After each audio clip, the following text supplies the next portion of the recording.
The large crystal hall of the Galactic Council shined with a soft blue glow.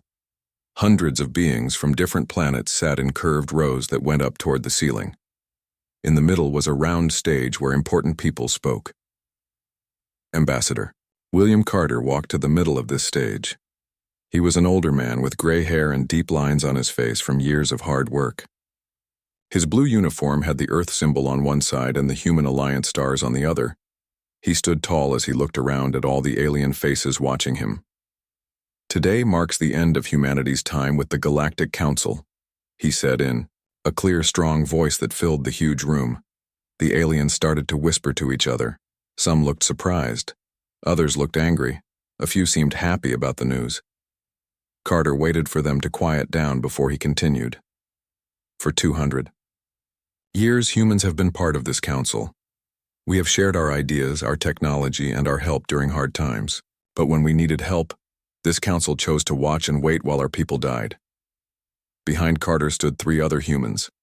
Susan Wells, his second-in-command, had short brown hair and watched the room carefully.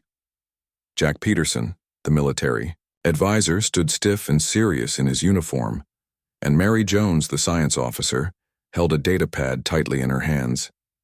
3 months ago, we warned you about the danger coming from the outer rim, Carter said. We showed you proof that the void entities were real. We asked for help to protect not just human worlds, but all worlds in that area. A tall, thin alien with blue skin stood up. This was Council Leader Zex of the Trill People. Ambassador Carter, your evidence was reviewed by our science teams. They found it incomplete.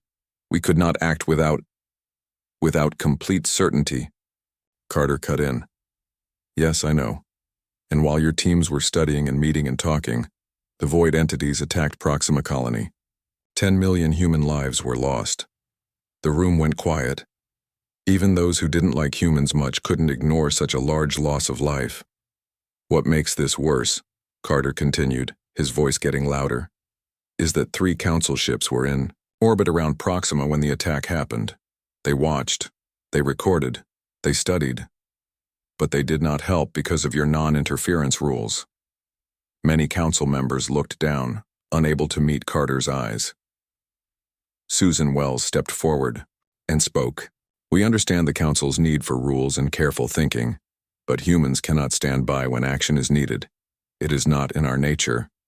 From the upper rows, a large rock-like being rumbled with laughter. This was General Cragg of the Krell Empire. Humans always want to fight, always think they know best. The galaxy will be more peaceful without their warships everywhere. Jack Peterson looked up at the Krell. You might not like our ships, General, but they've kept your people from taking over 4 different peaceful worlds in the last 50 years. More voices joined in from around the room. Some defended humans, pointing out all the good they had done. Others complained about how humans always pushed for faster decisions and more action. As the noise grew, Mary Jones leaned toward Carter. They still don't understand, do they? She whispered. Carter shook his head. No. They think this is just about one colony. They don't see the bigger picture. He raised his hand, and the room slowly grew quiet again. The decision has been made, Carter said. As of today, all human ships are being called back to protect our own space. All human ambassadors are leaving their council posts. All human technology that has not been fully shared will return to Earth control. Now there was real worry in the room. Many worlds had come to depend on human ships for protection. Human doctors helped on many planets after disasters. Human scientists worked on cures for diseases across the galaxy. A small green alien with 4 arms stood up. This was Representative Quill from Verdant Prime. Ambassador, please reconsider. My world has no defense fleet. We have counted on your ships to keep pirates away. Without them, we will be easy targets. Carter looked sad. I am sorry, Representative Quill. Earth offered to help your people build your own ships 5 years ago. The Council voted against it, saying it would upset the balance of power. Now you must ask the Council for protection. Zex tried again. Ambassador Carter, surely we can find a compromise. The Council has always valued Earth's input. Valued, but rarely followed. Carter said, "No, the time for compromise is past. We warned you about the void entities for 20 years. You ignored us. Now they are here, and they will not stop at human colonies." He reached up and removed the silver pin that marked him as a council member. The small action seemed to echo through the hall.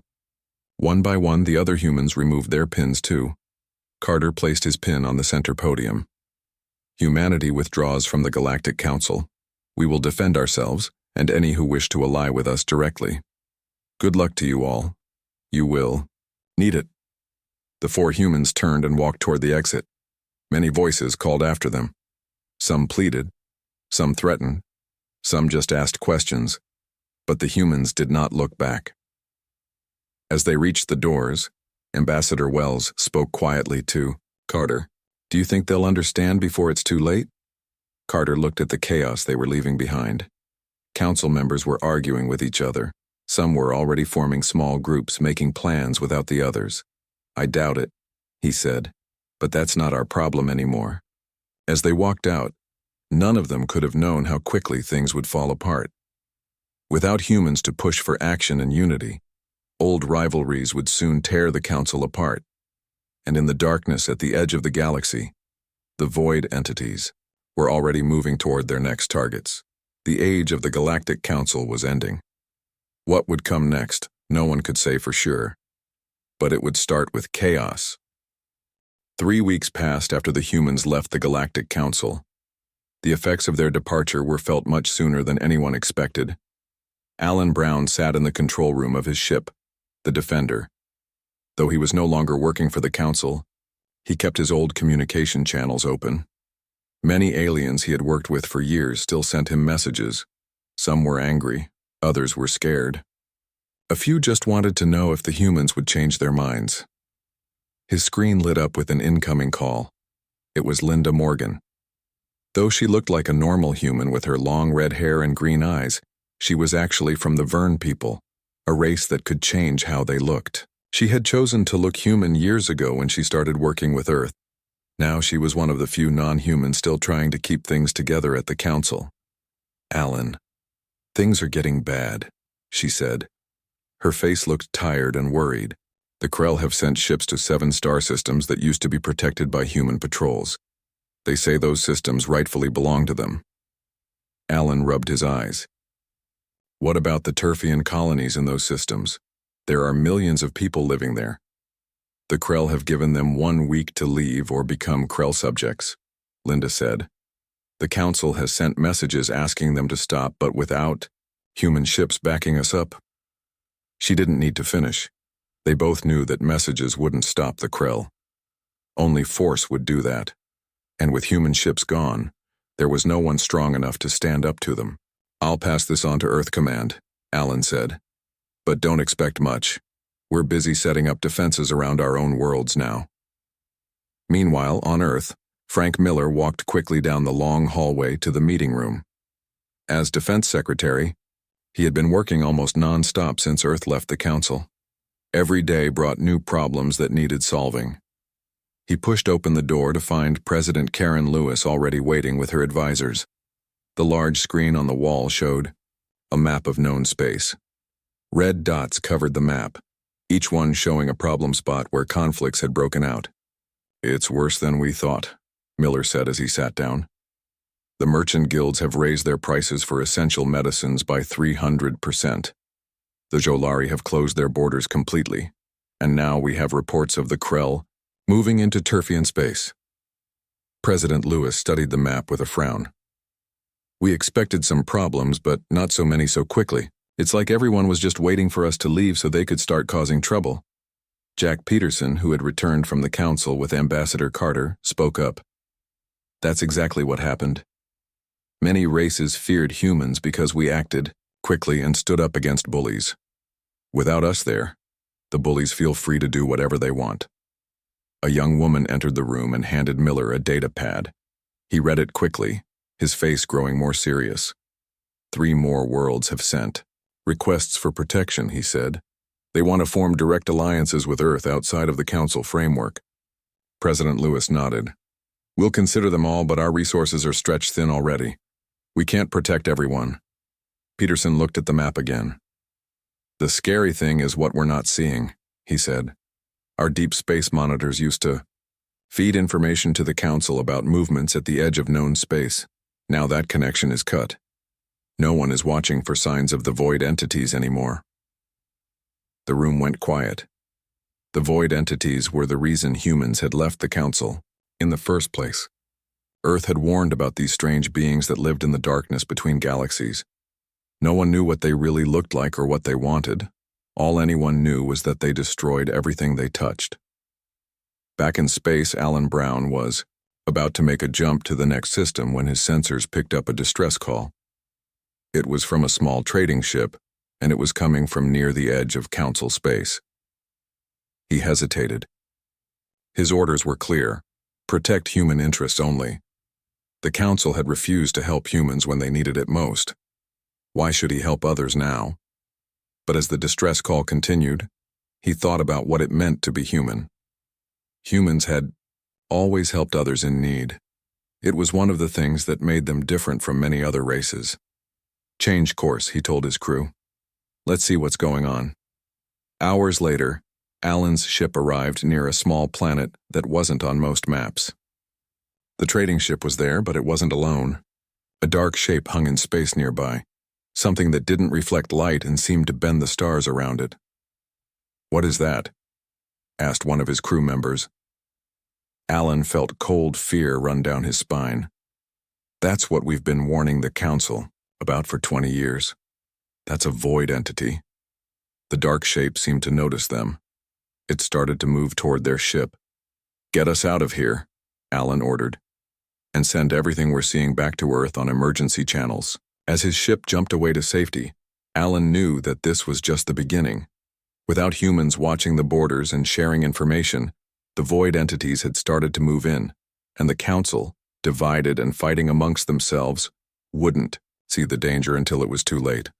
On Earth, Frank Miller was woken by an urgent call in the middle of the night. When he saw the images that Alan Brown had sent, he immediately called the president. "It's happening," he said when Lewis answered. "The void entities are on the move just like we predicted, and the Council isn't prepared." President Lewis was quiet for a moment. "Alert all our ships," she finally said, "and send a message to the Council. Tell them what we've found. Maybe now they'll listen." But both of them knew it might already be too late. The Council was falling apart without human leadership keeping it together. And in the darkness of space, an ancient enemy was waking up. The chaos had only just begun. 6 months passed since humans left the Council. The problems in space grew worse every day. Many worlds that once felt safe now lived in fear. Paul Rivera still worked for the Council, but these days his job felt different. As a scientist who studied space, he had always respected humans and their careful watching of the stars. Now that they were gone, his work became much harder. Today, he sat in a small room on the edge of Council space. Across from him was Dr. Elizabeth Collins, a human scientist with short gray hair and kind eyes. They were not supposed to be meeting. The Council had ordered all its people to stop working with humans, but some rules needed to be broken. "The void entities have been seen in 3 more places this month," Paul said. He pushed a data pad across the table. Each time they came through holes in our defense systems, the kind of holes that human technology used to fill. Elizabeth looked at the data and frowned. "We warned everyone about this for years," she said. "The void entities aren't just space storms or strange energy. They're alive. They think. And they're hungry." Paul nodded. He had always believed the humans about this danger, even when most of the Council didn't. "The Council is starting to understand now," he said. "But our defenses aren't working. We need help." Elizabeth raised an eyebrow. "The Council wants human help now? After they watched Proxima Colony die?" "Not officially," Paul said quietly. "The Council leaders are too proud to ask, but many of us who do the real work we're asking. People are dying, Elizabeth." Elizabeth was quiet for a long time. Finally, she nodded. "I'll talk to my people. I can't promise anything, but humans don't like seeing others suffer, even those who've hurt us." Far away from this secret meeting, on a planet called New Idaho, Governor Andy Phillips was watching. Ships leave. Large spaceships filled the sky as people hurried to get away from this world. "How many have we moved so far?" he asked his assistant. "About half the colony," she answered. "Another 1,000,000 to go. But we're running out of time." Governor Phillips looked up at the sky. Beyond the blue, he knew the darkness was coming closer. Reports said that the void entities had entered this star system 3 days ago. They moved, slowly but never stopped. Soon they would reach New Idaho. "Keep the ships coming," he said. "We need to save everyone we can." As human ships carried people away from New Idaho, they passed other ships coming from Council worlds. The aliens on those ships were also running away from danger. Some of them had once looked down on humans as too aggressive or too simple. Now they wished they had listened when humans warned them. In another part of space, Captain Lisa Martinez stood on the bridge of her ship, the Northern Star. On her screen was an image of Proxima Station, the same place where 10 million humans had died when the Council refused to help. "Captain, we're getting a distress call from the station," said one of her crew members. "It's from a Council science team. They say a void entity is approaching." Captain Martinez felt anger rise inside her. The Council had put a new team on Proxima Station, right where so many humans had died. Now those scientists were in the same danger, and they were asking for human help. The rules said she should ignore the call. The Council had not helped humans before. Why should humans help the Council now? But as she looked at her crew, she knew what they would want to do. Humans didn't let others die if they could help it. That was what made them different from some other races. "Set course for Proxima Station," she ordered, "and ready the new weapons. Let's see if they work as well as the tests showed." Her ship turned and headed for danger instead of away from it. In her mind, Martinez thought of all the families who had lost loved ones on Proxima. She hoped that today, at least, no more would die there. The Northern Star arrived at Proxima Station just as the void entity appeared. From space, the entity looked like a hole in reality. Stars disappeared behind it. Light bent around it. It moved toward the station like it knew what it was doing. "Fire the quantum barriers," Martinez ordered. Her weapons officer pressed the controls. Bright blue energy shot out from the ship. It spread around the station in a protective bubble. When the void entity touched this bubble, it seemed to pause. For the first time ever, something had stopped a void entity from moving forward. The Council scientists on the station watched in amazement. They had been preparing to die. Now they had hope. "The barrier is holding," the weapons officer reported, "but it's using a lot of power. We can't keep this up for long." Captain Martinez made a quick decision. "Send the barrier pattern to the station," she ordered. "Let them set up their own barriers using their power systems. We'll hold the entity back until they're ready." As her crew worked quickly to share the technology, Martinez opened a channel to the station. "This is Captain Lisa Martinez of the Human Alliance. We're buying you time. Use it well." The head scientist on the station appeared on her screen.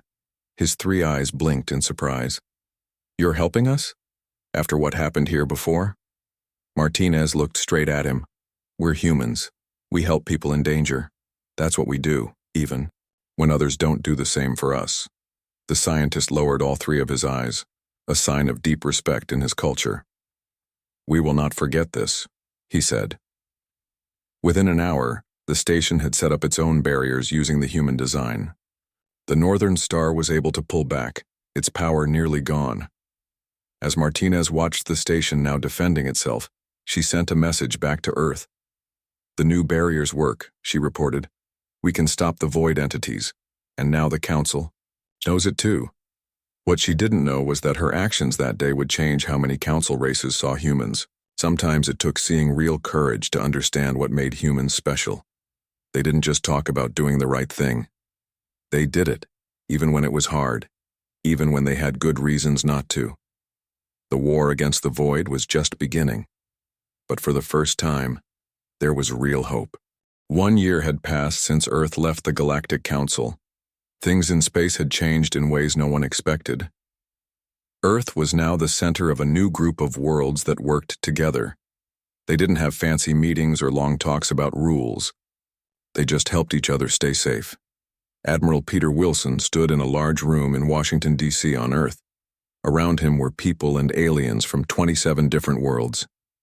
Some had been friends with humans for years. Others had once been enemies. Now they all needed each other.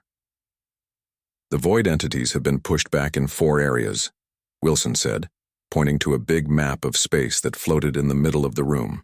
But they're still moving forward in 6 others. We need more ships with the new barriers. A tall blue alien named Krell nodded his long neck. My people have fitted 10 ships with your barrier technology. They will join your fleet tomorrow. Wilson smiled. This was how humans like to work.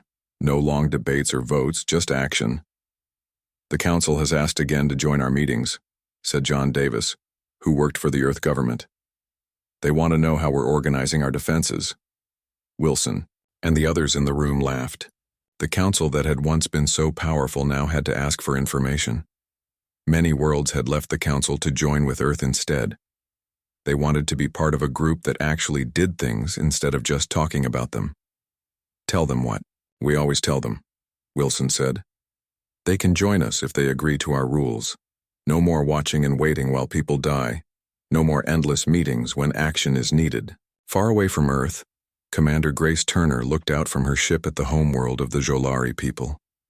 The Jolari had beautiful cities that floated in the air above their planet. They were old and wise and had always thought they knew, better than humans. Now those floating cities were in danger. A void entity bigger than any seen before was moving toward their world. The Jolari had called for help and humans had answered. Barrier ships in position, reported one of Turner's crew. Activate on my mark, Turner said. She opened a communication channel to the Jolari leader.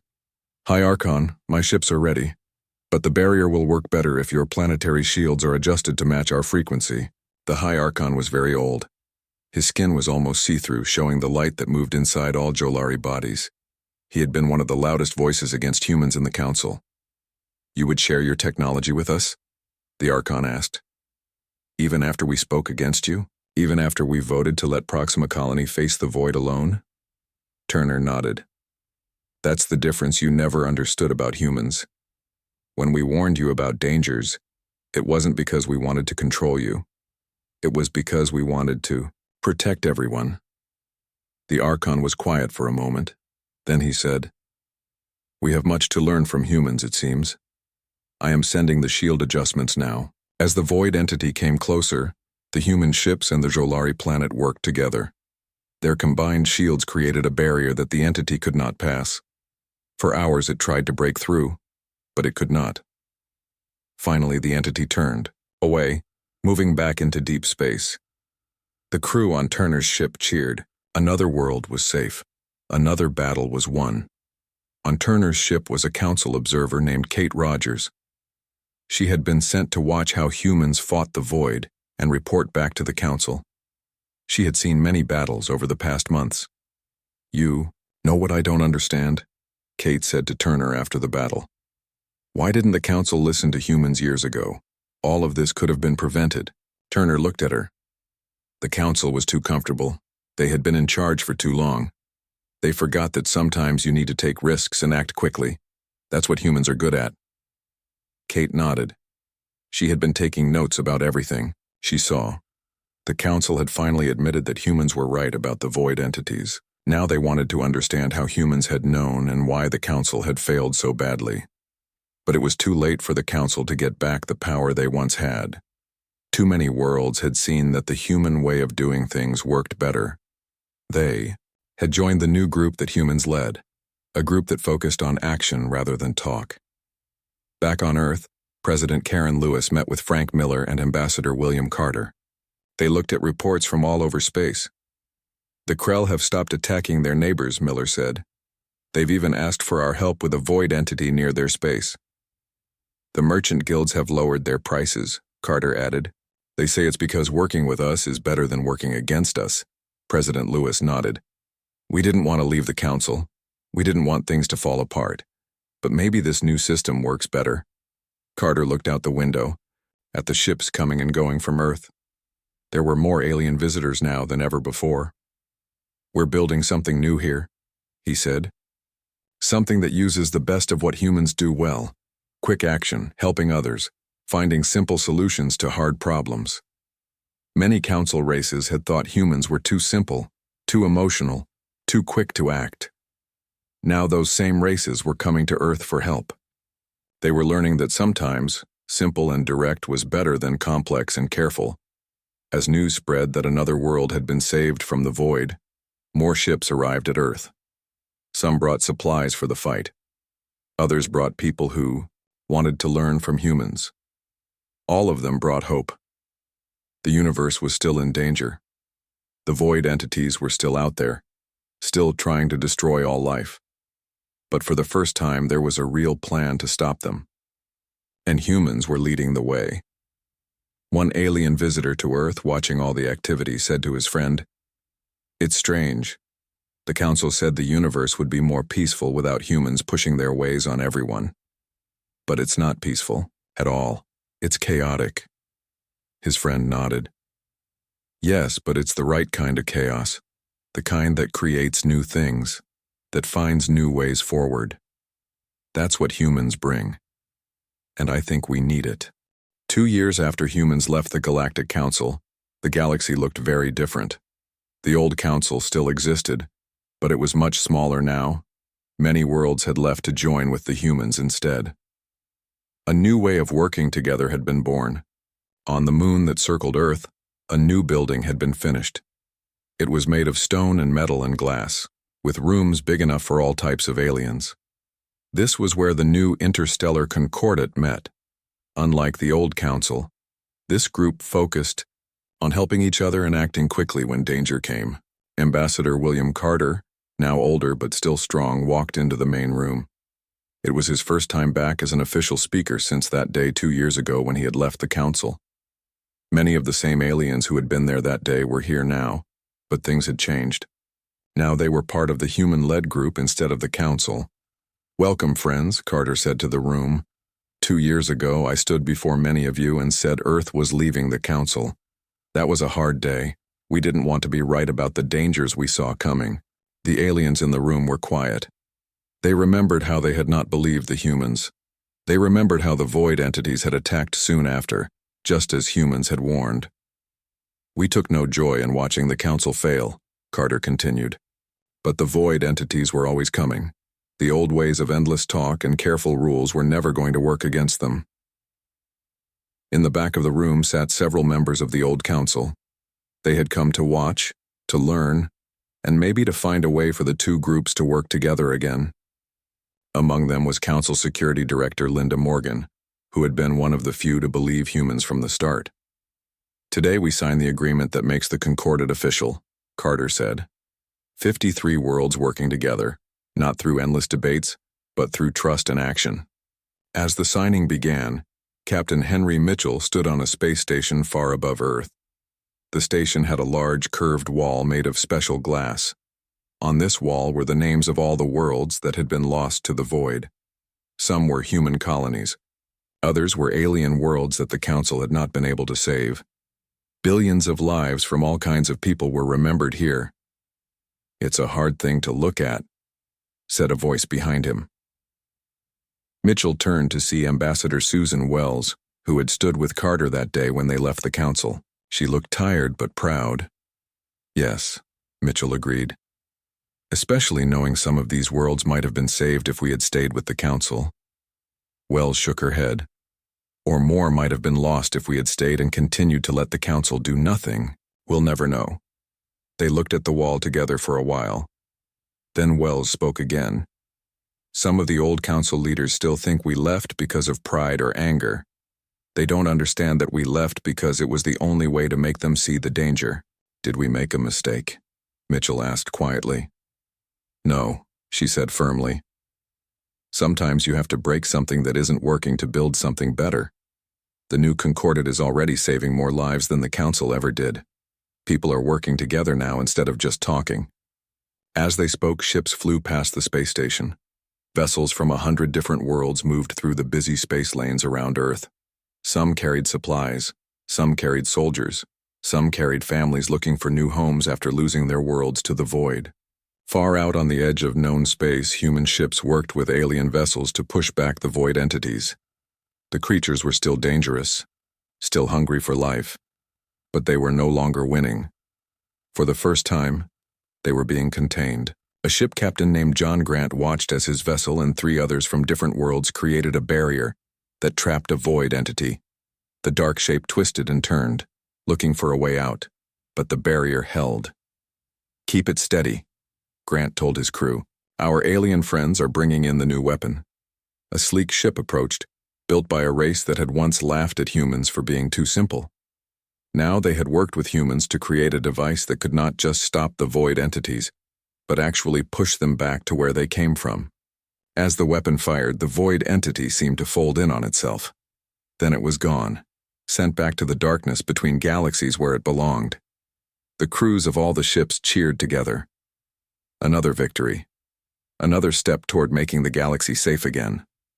Back on Earth, President Karen Lewis sat with her advisors, looking at reports of more victories like this one. 2 years ago, the Council thought we were leaving them to their fate, she said.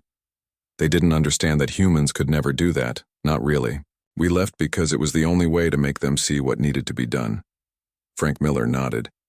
And now we're doing what we always wanted, protecting everyone, not just humans. The universe is different now, Lewis said. There's more chaos, yes. The old order is gone. But sometimes you need chaos to create something new and better. Outside her window, an alien ship landed. More visitors coming to learn from humans, to join the fight, to be part of the new way. Humans had left the Council, and the universe had indeed fallen into chaos. But from that chaos, something stronger was growing. Ambassador Carter, finishing the signing ceremony on the moon, looked out at the Earth hanging in the black sky. "We have a long way to go," he told the gathered representatives. "The void entities are still out there. There are still dangers we haven't even discovered yet, but we'll face them together, not with talk but with action." The aliens all stood and cheered. They had learned what humans knew all along, that in the face of darkness, you didn't need endless debate. You needed courage. You needed to help each other. And sometimes, you needed to leap into action even when you weren't sure of success. The chaos that had come when humans left the Council had been painful. Worlds had been lost. But from that chaos, a new order was rising, one that combined the wisdom of the oldest races with the courage and action of the humans.